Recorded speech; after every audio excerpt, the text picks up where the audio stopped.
Now we shall see some other concepts related to inflation. Let's see the difference between headline inflation and core inflation.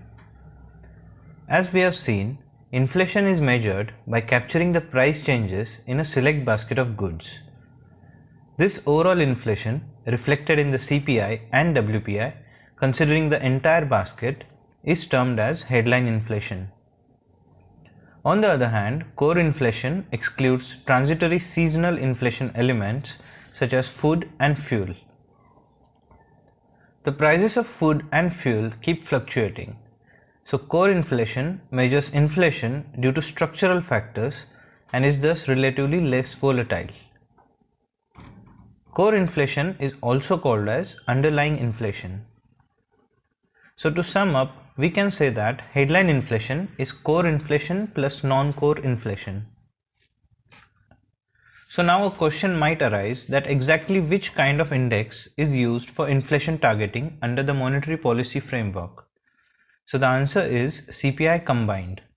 It reflects the headline inflation at the consumer level. Let's see what is Producer Price Index. It is a system for measuring wholesale prices from the point of view of the producers or the sellers of goods and services. Producer Price Index measures the average changes in prices received by the domestic producers for their output. The PPI measures price movements from the seller's point of view. Conversely, the Consumer Price Index measures cost changes from the viewpoint of the consumer. So how is PPI better than the WPI? WPI captures price changes for a bulk of goods at the wholesale level, whereas PPI captures prices received by the sellers at the factory gate. It does not include any taxes and transportation costs. Problem with WPI is that it doesn't give a clear picture of what the producers are getting for their output. Also, WPI includes only goods, whereas PPI includes both goods and services. Thus, it gives a better measure of the core inflation, which can be used for better policy making. A committee was set up under the chairmanship of B.N. Goldar for developing PPI for the Indian context, and Ramesh Chand Committee was set up to develop a roadmap for switchover from WPI to PPI. Another important tool used for measuring inflation is the GDP Deflator. It is a measure of inflation calculated as the ratio of GDP at the current prices to GDP at constant prices. We can also put it as the ratio of nominal GDP to the real GDP. The GDP price deflator is a more comprehensive inflation measure than the CPI index because it isn't based on a fixed basket of goods. It covers all the finished goods within the territory of India, since GDP represents the total output of goods and services. GDP deflator helps us in understanding the real GDP growth in the economy. Now let's see effects of inflation on the economy.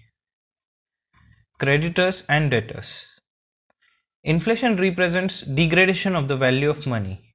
Thus it adversely impacts those who lend money and benefits those who borrow money. Rate of interest. The real rate of interest, that is the nominal rate of interest minus inflation, decreases due to the rise in inflation. For example, suppose Bank A gives loan at 10% interest. Now inflation in the economy is 5%. So the actual rate of interest to be paid by the borrowers will be only 5%.